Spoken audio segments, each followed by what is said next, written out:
What would you do if the very people you hired to destroy your rival ended up being the key to your own downfall?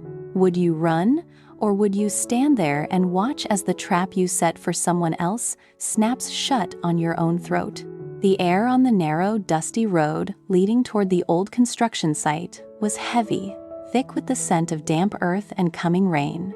CEO Jack and Tu Tien walked slowly, their shoulders brushing in a quiet rhythm that spoke of a partnership deeper than business. They were talking about the latest charity project, the relief funds they'd managed to secure for the village families, and the relief in their eyes was genuine. They didn't know they were being watched. They didn't know that their happiness was a jagged blade cutting into the sanity of someone hiding in the shadows. Ba Dep watched them from behind a cluster of overgrown trees, his knuckles white as he gripped a rusted gate hinge.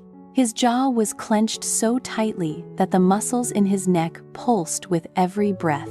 He had spent weeks nursing a poison of resentment, feeding it with every smile Jack shared with Tu Tien, every success they celebrated. To Ba Dep, their light was a reminder of his own darkness, and he could no longer stand the sight of it. He reached into his pocket, his fingers curling around a thick envelope of cash, the price of a life-changing lesson. The plan was simple, ruthless, permanent. A few hours earlier, at a dingy cafe on the outskirts of town, Ba Dep had sat across from three men. They were shadows in leather jackets, their faces mapped with scars and the kind of exhaustion that only comes from living on the wrong side of the law. He had slid the money across the scarred wooden table. "They think they're untouchable," Ba Dep had hissed, his voice a low, raspy tremor of malice. He pointed to a grainy photograph of Jack and Tu Tien. "I want them broken, not killed, just destroyed. Make sure they know exactly who made it happen. Make sure they lose everything they think they have." The leader of the group, a man with a jagged scar running from his temple to his jawline, had merely nodded, taking the money without a word. Now, as the sun began to dip behind the jagged mountain range, the moment of reckoning had arrived. Jack stopped abruptly, his hand instinctively reaching out to pull Tu Tien behind him.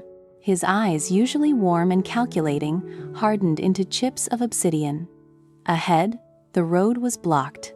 Three figures emerged from the twilight, their movements predatory, their shadows stretching unnaturally long across the gravel. "We were told you two needed a little perspective," the lead thug said, his voice grating like metal on stone. He cracked his knuckles, the sound echoing through the silence of the valley. "Seems you've been stepping on toes that don't belong to you."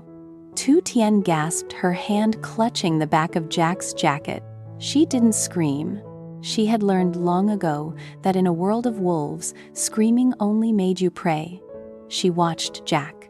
He stood perfectly still, his posture relaxed, his breath steady. He didn't look like a man who was afraid. He looked like a man who was waiting for a train. "Who sent you?" Jack asked. His voice was calm, devoid of fear, vibrating with an authority that made the thugs hesitate for a fraction of a second. "Does it matter?"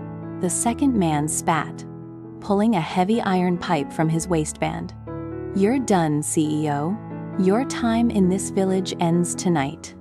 The thug stepped forward, raising the pipe, his eyes locked on Jack's forehead. He lunged, a sudden violent burst of motion. But Jack didn't dodge. He stood his ground, staring directly into the man's eyes, refusing to blink, refusing to validate the violence with a retreat. In that heartbeat, time seemed to fracture. The leader of the thugs, the man with the jagged scar, stopped mid-step. His gaze shifted from Jack's chest to his face. He squinted, his breath hitching in his throat. The violence in his posture evaporated, replaced by a sudden, harrowing confusion.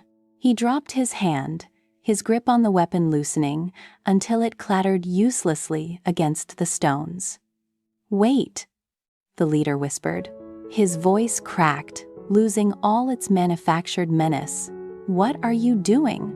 The man with the pipe shouted, looking back at his boss. Finish him." The leader ignored him. He stepped closer to Jack, his eyes wide, frantically scanning every detail of the man before him. He remembered the hospital room 3 years ago. He remembered the desperate crying face of his younger brother, the one who needed a surgery they couldn't afford. He remembered the stranger, the man who had walked into the ward, paid the bill in full, and left without saying a word, refusing to take any credit. The face in that memory was exactly the same face that stood before him now, unimpressed and unbreakable. The leader's knees buckled. With a heavy thud that sounded like a final judgment, he hit the dirt, kneeling directly at Jack's feet. "Sir," the man stammered, his voice trembling with a mixture of shock and profound shame. I didn't know. I never would have." Tu Tien looked at Jack, her brow furrowed in confusion, then back at the man who was now openly weeping. The transition from lethal threat to broken man was so jarring it felt like a hallucination. "Boss, what the hell?" one of the other thugs yelled, stepping back, looking around as if expecting an ambush. "Shut up!" The leader roared at his own men, his eyes streaming with tears. He looked up at Jack, his hands clasped together in a desperate plea. "I am sorry. Please. I am the scum of the earth. We were hired. Someone paid us to hurt you. I didn't know it was you. If I had known, I would have burned the money and run."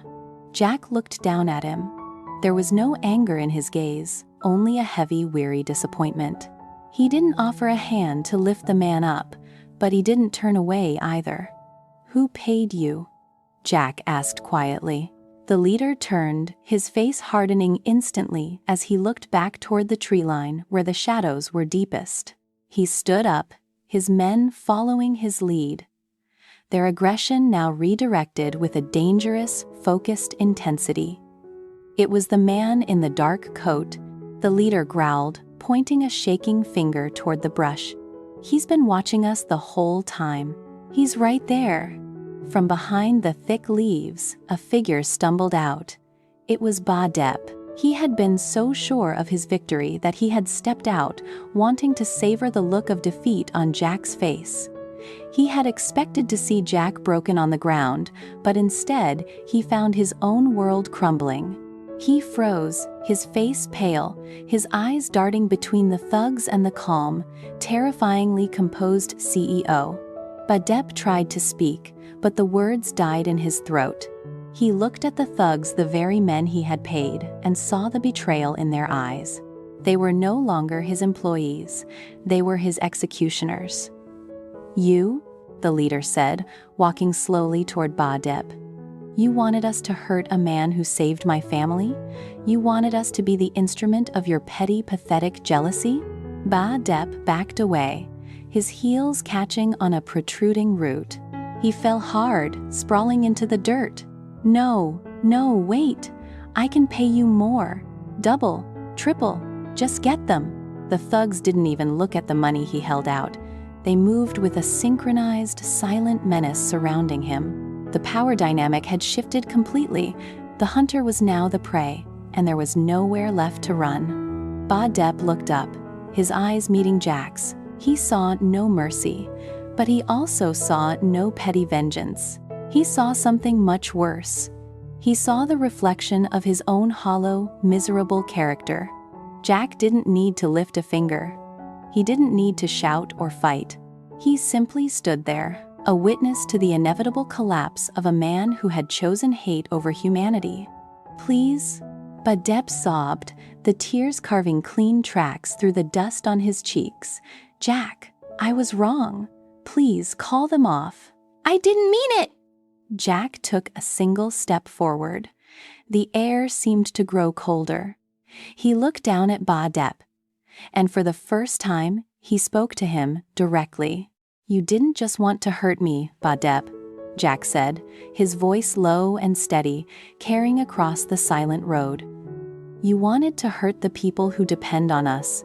You wanted to burn everything that was actually good in this world because you couldn't stand the sight of it. You didn't lose because of them." he gestured to the thugs. "You lost because you built your entire life on a foundation of spite. And that foundation was never going to hold." The thug stood over Badep, waiting for a command, waiting for a signal. The weight of his own actions crashed down on him. He realized then that the money meant nothing. The plan meant nothing. He had alienated everyone, betrayed his own conscience, and for what? A moment of spite that had turned into a lifetime of regret? "Get out of here," Jack said, turning his back on them all, "and never let me see you in this village again. That is the only mercy you're going to get."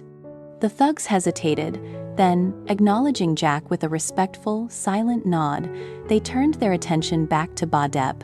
They weren't going to hurt him, they were going to ensure he left, and they were going to make sure he understood the weight of the man he had tried to destroy.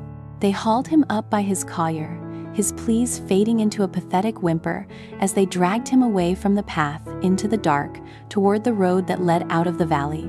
Tu Tien finally exhaled, her body relaxing as the tension drained out of the air. She walked over to Jack, sliding her hand into his braver. He looked down at her, his expression softening, the sharp, cold edge of his previous demeanor melting away. "You really saved that man's family, didn't you?" she asked softly. Jack didn't boast. He didn't look for validation. He just tightened his grip on her hand and began to walk. "People deserve a second chance, Tu Tien, even when they don't ask for it. It's a shame some people only learn that when it's far too late." They walked back toward the village, their footsteps echoing on the gravel. Behind them, the sun had fully set, leaving the world in a shroud of purple and gray. The drama had passed, but the lesson remained. In the quiet, they found a renewed strength in each other. They had faced the darkness and survived, not by becoming it, but by remaining exactly who they were. The village was quiet as they entered the main square. The lights from the houses were beginning to twinkle on, warm and inviting. They passed the old gate where they had spent so many hours working, the site of so many dreams they had yet to realize. Everything was exactly as it had been, and yet the air felt different. Clearer. Jack stopped under the old banyan tree near the entrance. He looked at the horizon, the stars beginning to pierce through the twilight. He thought about the man who had knelt at his feet. He thought about the man who had run away in disgrace. He realized that life wasn't about the enemies you made. It was about the principles you refused to sacrifice when those enemies came knocking. Tu and rested heard. Tu Tien rested. "Do you think he'll ever learn?" "Maybe," Jack said, his eyes scanning the horizon. "Or maybe he'll spend the rest of his life running from the man he could have been. That's the real tragedy, isn't it? Losing yourself before you even have a chance to find out who you are." They stood there for a long time, the silence between them filled with a profound sense of peace. They had nothing more to fear.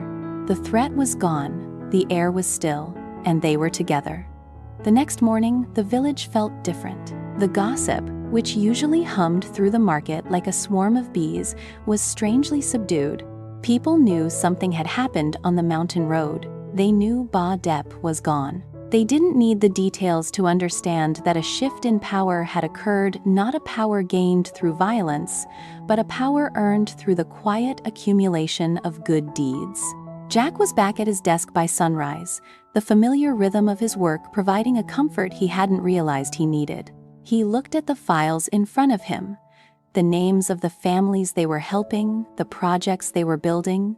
He saw the potential, the future. He didn't look back at the chaos of the night before. He didn't dwell on the betrayal. He focused on the next step. Tu Tien walked in, carrying 2 mugs of steaming tea. She set one down in front of him and sat in the chair opposite. She didn't say anything, just watched him work, a small, knowing smile on her lips. She understood the weight of the burden he carried, and she understood why he carried it with such grace. "You're thinking about it again," she said. Jack looked up, his eyes meeting hers. I'm thinking about how lucky we are.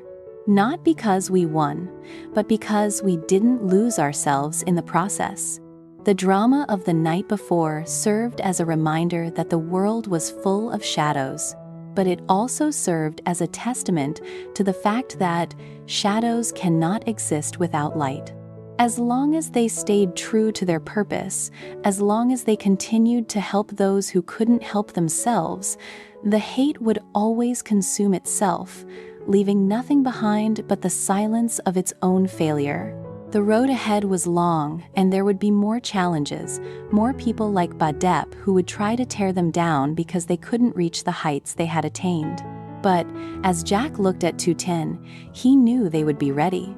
They were anchored in something deeper than success or fame. They were anchored in a truth that could not be shaken, a bond that could not be broken. The wind picked up, rustling the leaves outside the window, the sound a gentle reminder of the world moving on. The story of the betrayal would be told in whispers for a few days. Then it would fade, replaced by new gossip, new troubles, new lives. But for Jack and Tu Tien, it was just another chapter in a life built on integrity. They continued their work, the day moving forward with purpose and intent. The fear that had threatened to derail their happiness had been transformed into a deeper understanding of their own resilience. They were not just partners, they were protectors. And in a world that often rewarded the loud and the aggressive, they had proven that the quietest heart, when backed by the right actions, is the most powerful force of all. As the afternoon light faded into the golden hues of evening, Jack stepped out onto the porch, looking out over the village that had become their home. He saw the children playing in the distance, heard the laughter of the neighbors, and felt the heartbeat of a community that was slowly, steadily, getting stronger. He wasn't a hero. He was just a man who had made a choice, and he knew, deep down, that he would make that same choice every single time. He would help the stranger in the hospital. He would protect the woman he loved, and he would stand firm when the darkness came, knowing that even the loudest hate eventually runs out of breath. Badep was gone, a ghost of a man who had tried to build his life on the ruins of others. He was a cautionary tale, a flicker of darkness that had been extinguished by the very light he had tried to blot out. The world moved on, indifferent to the failures of the bitter. But it was kinder, just a little bit, for the presence of people like Jack and Tu Tien. The sun touched the horizon, painting the sky in shades of orange and violet. It was a beautiful end to a difficult chapter. Jack turned back toward the office, his heart light, his mind clear. There was more work to be done, more people to reach, more lives to touch. And he knew, without a shadow of a doubt, that as long as he had Tu Tien by his side, he could face whatever came next. The drama had been real, the danger had been absolute, and the outcome had been unexpected. But in the end, it was exactly as it should have been. The truth had a way of revealing itself, and the consequences of our actions, good or bad, were the only things that truly defined us. Jack was defined by his kindness, Badep was defined by his hate, and in the final accounting, the difference was clear for the whole world to see. He walked inside, the door closing behind him, the sound final and secure. He was home, he was safe, and he was exactly where he was meant to be. The story of the betrayal was over, but the story of Jack and Tu Tien, the story of love, service, and sacrifice, was only just beginning.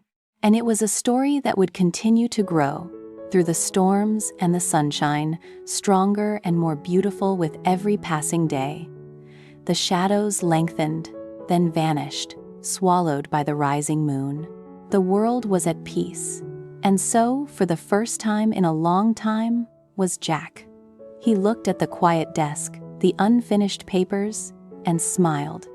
Tomorrow was a new day, a new chance to do good, a new chance to be the light in the dark, and that was all that really mattered.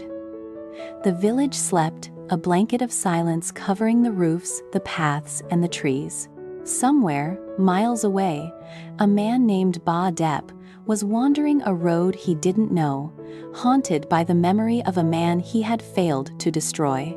But here, in the heart of the village, the air was sweet with the promise of a peaceful night. The drama was behind them. The future was ahead, and the light, as it always did, continued to shine. The cycle of life continued. People came and went, successes rose and fell, but the core of what they had built remained unshakable. They were the architects of their own destiny, and they had laid the stones with care, with patience, and with love. And that, ultimately, was their greatest victory. The stars above were bright, cold, and distant, but down here on the ground, the fire they had lit was warm, bright, and enduring. It was a beacon in the night, a reminder that even when the world seems dark, there is always a path forward for those who are brave enough to walk it. And as the night deepened, Jack and Tu Tien finally let the weight of the day fall away. They were tired, yes, but it was a good kind of tired. It was the exhaustion of a day well spent, of a life lived with purpose. They were ready for whatever tomorrow would bring. They were ready for the next challenge, because they knew, now more than ever, that they didn't have to face it alone. The silence of the night was not